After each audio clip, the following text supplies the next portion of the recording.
Bundesima. MYD Bundesimage. Lili ya solo te.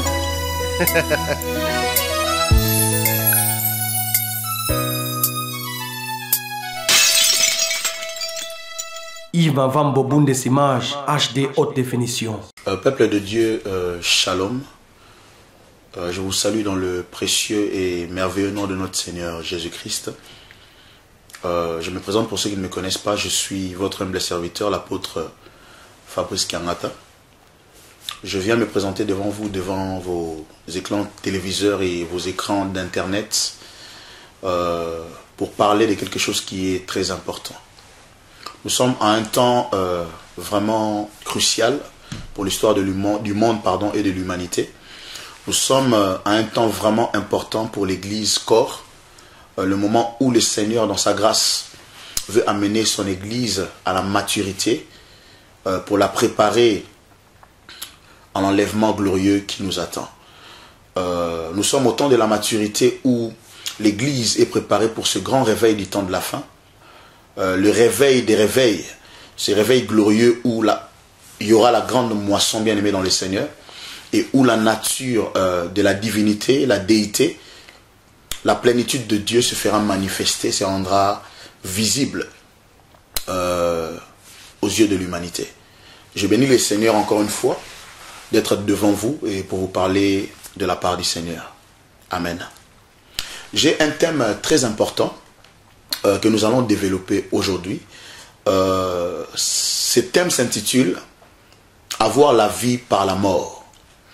Bien aimé, nous sommes à un temps où tout le monde veut être élevé, où tout le monde veut avoir le succès, où tout le monde veut avoir l'approbation, où tout le monde veut recevoir les estimes des autres, où tout le monde veut être grand bien-aimé dans le Seigneur, célèbre. Mais il y a des clés où il y a une porte qui est incontournable pour atteindre bien-aimé dans le Seigneur ce but.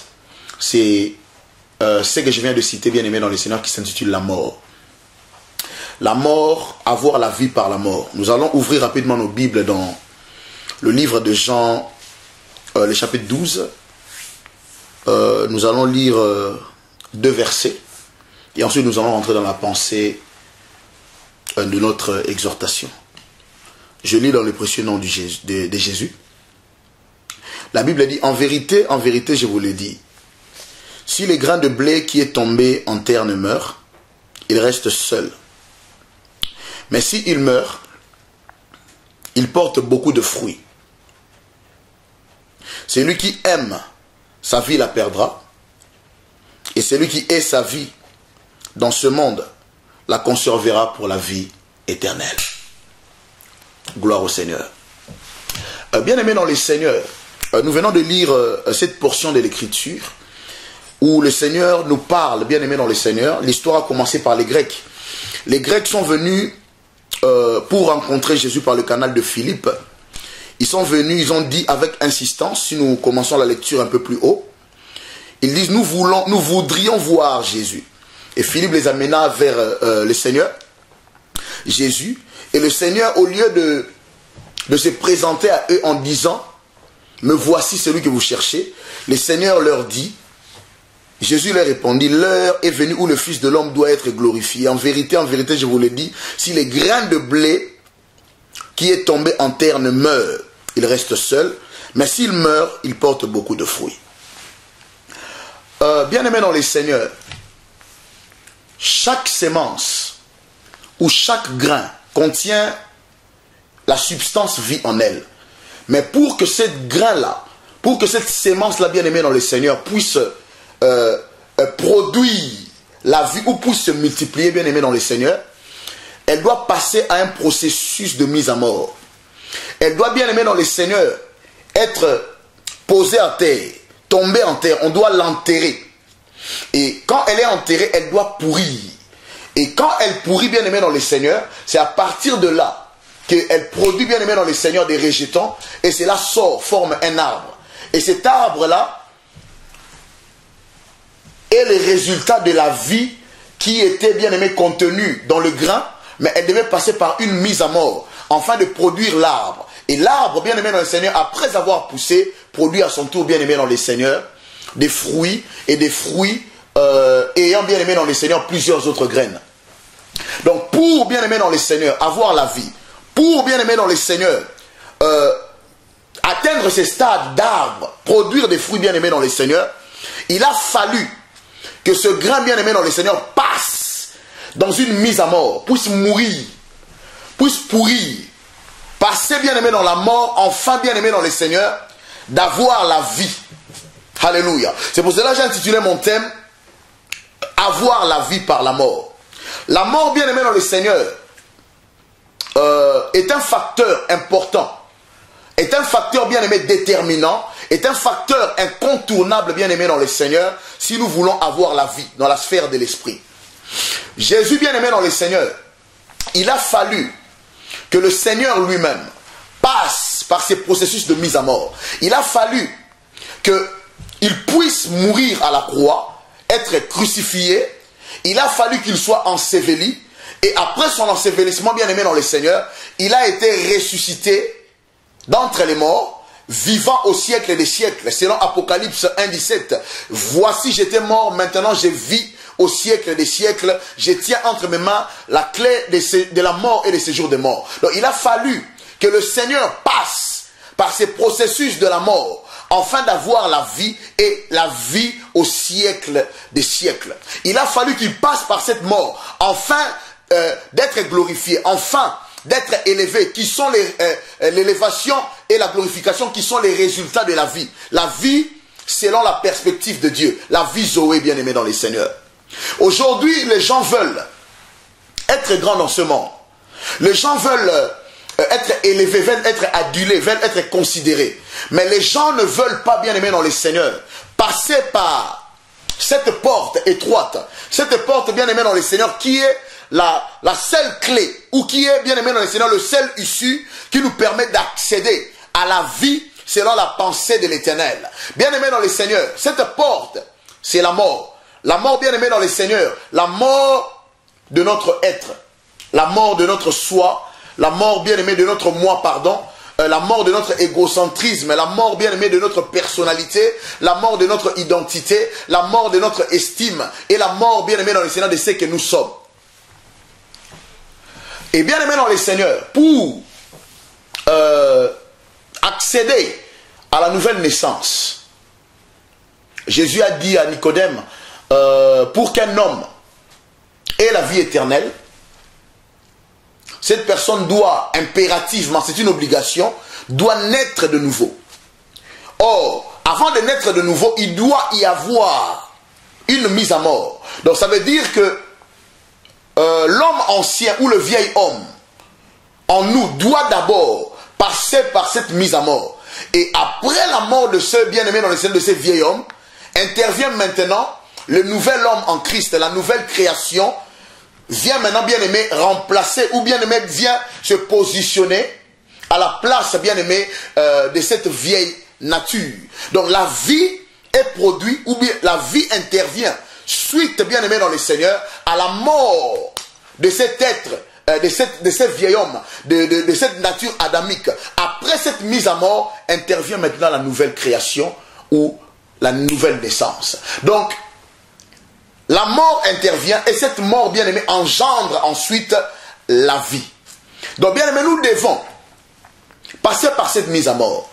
Nous devons, bien aimé, dans le Seigneur, nous abandonner au Seigneur. Nous devons, bien aimé, dans le Seigneur, venir nous présenter devant le Seigneur, enfin, qu'il y ait ce processus de mise à mort. Bien aimé, le Seigneur Jésus a dit quelque chose de très important. Il a dit, si quelqu'un veut me suivre, qu'il porte sa croix derrière moi et qu'il me suive. Or, bien aimé dans le Seigneur, la croix a un seul objectif. Donc nous portons la croix, suivre le Seigneur. Pourquoi? Pour arriver au lieu du crâne, au lieu de l'exécution, pour être crucifié. Donc nous devons d'abord être crucifiés avec le Seigneur. Crucifiés. Nous devons passer par cette mise à mort. Et après la mise à mort, bien aimé dans le Seigneur, de notre moi, de notre ego, de notre personnalité, c'est alors qu'intervient maintenant la vie de Christ, la vie Zoé, sa nature, son autorité, son pouvoir, ses œuvres miraculeuses, sa nature divine intervient et se manifeste au travers de notre vie. Et il y a quelque chose que Moïse a dit, que le Seigneur a dit à Moïse, qui est très important. Il a dit, personne ne peut me voir et vivre. Alléluia. Donc un homme vivant ne peut pas accéder dans la présence de Dieu et rester vivant. Donc, si une personne vivante entre là, elle doit impérativement mourir. Donc, quand elle meurt, c'est alors qu'elle peut demeurer bien aimée devant la présence du Seigneur. Donc, cela veut dire quoi? Que seules les personnes mortes ont la capacité de demeurer dans la présence du Seigneur. Donc, nous devons bien aimer dans le Seigneur mourir, porter notre croix, aller à la croix afin de crucifier cette nature pécheresse, afin de crucifier les intérêts de la chair, enfin bien aimé dans le Seigneur de crucifier nos désirs charnels, afin de crucifier bien aimé notre estime de soi-même, afin que nous puissions gagner la vie qui est la nature de Dieu. Bien aimé, Jean 14, 12 pardon, nous dit, en vérité, je vous le dis, celui qui croit en moi fera aussi les œuvres que je fais, et il en fera des plus grandes parce que je m'en vais au Père. Donc, normalement, nous sommes appelés à vivre la même chose que le Seigneur, parce que nous sommes issus du même sang, de la même souche divine. Nous sommes cohéritiers avec lui, nous sommes participants de la nature divine. Nous sommes bien aimés dans le Seigneur, ses enfants. Nous sommes bien aimés dans le Seigneur, créés de cette matière même Dieu. Nous sommes bien aimés dans le Seigneur, issus de cette nature de Dieu. Nous sommes bien aimés dans le Seigneur, fils au même titre que lui. Nous devons produire les mêmes œuvres que lui. Mais aujourd'hui, bien aimés dans le Seigneur, nous ne produisons pas les mêmes œuvres parce que nous ne marchons pas ou nous accédons pas au même chemin que lui, bien aimé dans le Seigneur, par lequel il est passé. Nous devons marcher sur ses pas. Lui, il est passé par la mise à mort, il est passé par la croix, et il a été élevé. Et nous de même, nous devons passer par le même chemin, afin de vivre les mêmes résultats que lui. Paul a dit, ce n'est plus moi qui vis, mais c'est le Christ qui vit en moi. Pourquoi il a dit ça? Parce que Paul était une personne morte, une personne qui avait passé son être, son estime de soi-même, sa personnalité, dans la mise à mort. Son être, son moi a été crucifié à la croix. Et comme Paul était mort, c'est à ce moment-là que la vie qui est Christ a été manifestée au travers de Paul.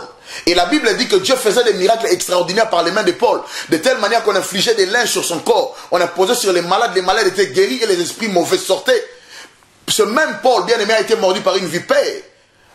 Le venin de la vipère a été inoffensif face à Paul. Pourquoi? Parce que cette personne de Paul était crucifié, a été passé par la mort, et la mort a engendré la vie de Christ dans la vie de Paul. Les gens voyaient Christ par le corps de Paul.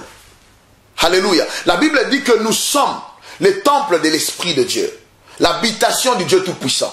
Mais bien aimé, pour être des habitations effectives, pour être bien aimé dans le Seigneur, opérationnels, ou pour que nos corps deviennent bien aimés dans le Seigneur, des instruments malléable entre les mains du Seigneur, afin que la vie de Dieu, Zoé, Christ, qui vit en nous, Christ en nous, l'espérance de la gloire, se manifeste par nos corps. Mais nous devons mourir, afin de laisser part, ou de laisser la place à la vie de Dieu, à la vie Christ, l'esprit en nous, afin de se manifester au travers de nos corps. Donc la mort est un facteur primordial, est un facteur incontournable, pour que la vie de Dieu soit visible, soit manifeste, afin que le monde voie réellement la vie de Dieu au travers de nous. Donc nous devons absolument aller à la croix, afin d'accéder à ce processus de mise à mort. Enfin, bien aimé, d'amener nos corps, de le crucifier. Nous devons amener nos corps, bien aimés dans le Seigneur, sur l'autel du sacrifice, afin que nous soyons consumés. C'est seulement quand nous serons consumés totalement que la vie de Dieu, bien aimé dans le Seigneur, pourra maintenant supplanter notre vieille nature, et Dieu se manifestera efficacement, puissamment, glorieusement au travers de nos vies. Et les gens verront, bien aimés dans le Seigneur, que Jésus-Christ est le même hier, aujourd'hui, éternellement.